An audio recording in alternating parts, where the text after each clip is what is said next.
Bačena bomba na Podgorički osnovni sud, ima stradalih i povređenih. Nekoliko osoba povređeno je u eksploziji bombe u zgradi osnovnog suda u Podgorici, rečeno je vijestima nezvanično iz uprave policije. Prema istim informacijama u toku je uviđaj. Na licu mesta su policijske i ekipe hitne pomoći.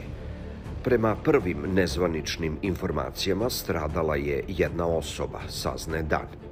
Radio televizija Crne Gore navodi da je jedna osoba aktivirala bombu na ulazu u sud. Pretpostavlja se da se radi o samoubistvu. U trenutku eksplozije u sudu je bio veliki broj ljudi. Zapratite naš kanal i playlistu Balkanska hronika.